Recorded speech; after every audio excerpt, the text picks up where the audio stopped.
télécommunications. Chaque chiffre désigne une chose différente. Le premier, le volume sonore, et le second, la clarté de l'information. Ainsi, lorsqu'on répond reçu 5 sur 1, on indique que le volume est bon, mais que la qualité audio est défaillante. Un appel reçu 5 sur 5 était donc idéal.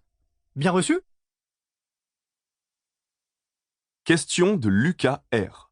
Pourquoi dit-on un bug informatique ? C'est un mot anglais qui veut dire insecte. Mais alors, pourquoi parle-t-on d'insectes quand nos ordinateurs plantent ? Tout simplement parce qu'au départ, les premiers bugs étaient réellement provoqués par des insectes. Dans les années 1940, les ordinateurs n'étaient pas aussi petits qu'aujourd'hui. Ils occupaient une pièce entière. Il y avait des fils et des ampoules de partout. Ce qui créait de la chaleur et attirait les insectes de tous bords. Cafards, punaises, mouches. Et si en se baladant, les insectes touchaient 2 fils en même temps, ils créaient un court-circuit. Depuis, nous n'avons plus de cafards dans nos ordinateurs, mais l'expression, elle, est restée. Question d'Ismaïl B. Pourquoi les parcours de golf ont-ils 18 trous ? La naissance officielle du golf est répertoriée à St Andrews, en Écosse, en 1754. Le green possédait 12 trous, les joueurs les parcouraient dans un sens puis dans l'autre pour réaliser une partie complète. Mais bizarrerie du sport, sur les 24 trous, on n'en jouait que 22, puisque le premier trou ne servait qu'à se positionner pour viser le deuxième. On ne le jouait donc pas. 10 ans plus tard, les golfeurs estimèrent que les distances entre les 4 premiers trous étaient trop courtes. Du coup, ils en supprimèrent 2. On passa donc de 11 trous par passage à 9 et donc à un parcours total de 18 trous. Ce parcours fut ensuite copié dans tous les golfs du monde et l'on dessina enfin un vrai point de départ. Question de Mathieu S. Pourquoi Michelin fait-il un guide culinaire ? À première vue, il n'y a pas vraiment de rapport entre la nourriture et les pneus. Quoique, il y en a tout de même un peu inattendu, je vous l'accorde. Au début du XXe siècle, la firme Michelin domine le marché français du pneumatique mais désire accroître ses revenus. Les automobilistes n'usant pas assez leurs pneus pour en changer fréquemment, Michelin sort un guide culinaire pour inciter les gens à parcourir davantage les routes abrasives de l'époque. Une façon comme une autre de pousser la consommation à la roue. Question de Malicator06. Les poissons dorment-ils ? Le sommeil est essentiel au bon fonctionnement de chaque animal. Alors forcément, le poisson doit également piquer un petit somme pour rester en bonne santé.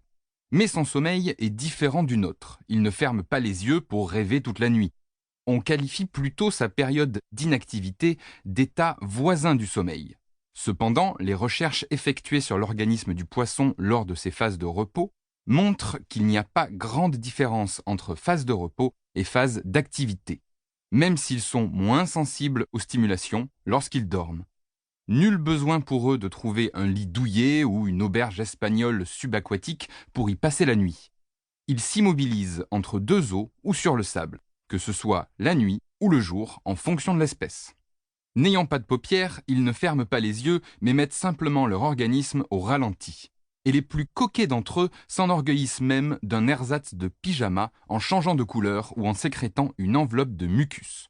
Je préfère tout de même mon jogging et mes oreillers. Question d'Hélène I. Pourquoi les bébés ont-ils une grosse tête ?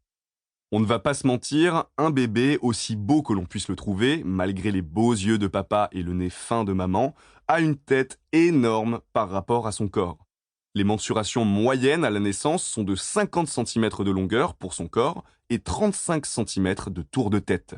Une proportion qui serait monstrueuse sur un adulte en comparaison. Alors oui, c'est beaucoup, mais à la naissance, le cerveau a déjà besoin d'un volume important, ne serait-ce que pour pousser le premier cri. Question de Greg 678. Pourquoi les pirates portent-ils un cache-œil ? Ce n'est pas pour le swag ou pour paraître plus méchant. Leurs sabres et leurs canons remplissaient très bien cette dernière fonction. Ce n'est pas non plus pour pallier le désagrément de la tête qui tourne après une sale cuite au rhum.